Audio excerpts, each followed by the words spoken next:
Has anybody been to the happiest place on earth? Okay, I see a few hands. Now, I just got back. And so my speech today is a little bit about the happiest place on earth. For those of you who don't know, there's more than one happiest place on earth. The one that you have heard the most about is the center of insanity in Southern California. The place where fully grown, educated adults gather with children of varying sizes and ages to all lose their inhibitions and their good behavior and their manners. And the adults in particular lose gargantuan amounts of money in a donation to the organization that I call Mickey's Money Tree. That's the happiest place on earth, under quotes. I'm not in terribly confident shape after returning from 3 days of torture that I could say that for me it's the happiest place on earth. But I can tell you without a doubt and for a fact, to my 10-year-old, for her 4th time back in 5 years,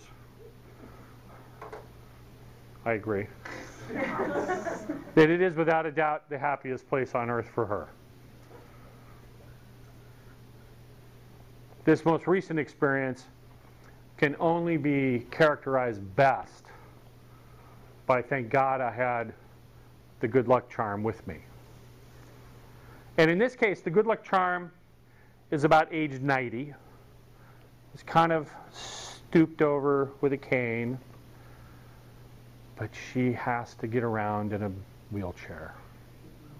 And in Disneyland, when the crowds are crazy, and you're insane enough to go at the end of spring break for the Northwest, which crashes into the beginning of spring break for California, the only thing that could possibly make sense is to be there with somebody in a wheelchair.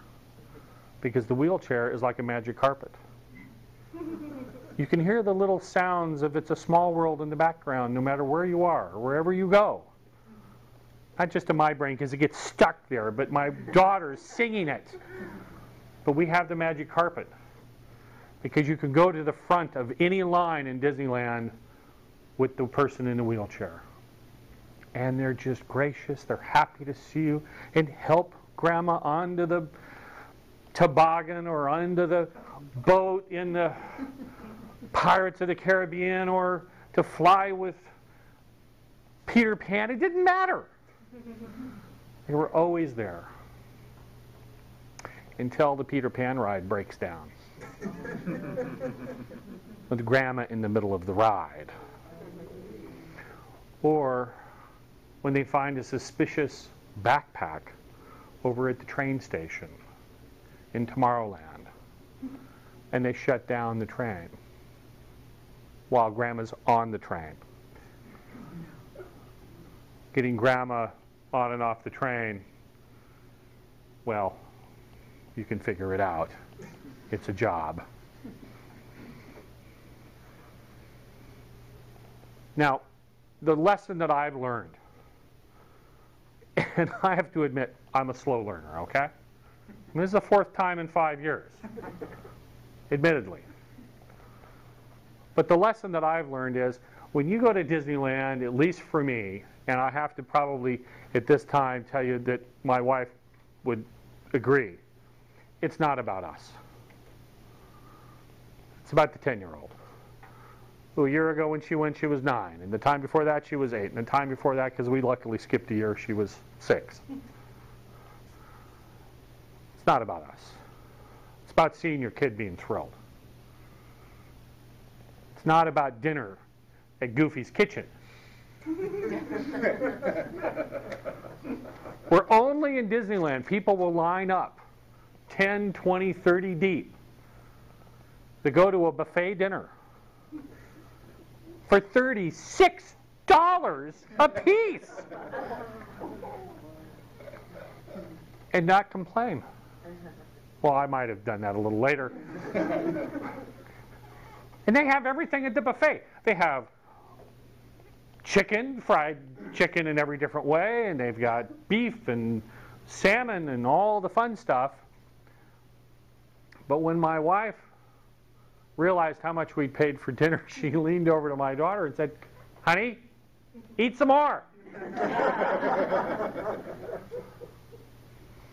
The coolest thing was, though, while you're having this interminable buffet,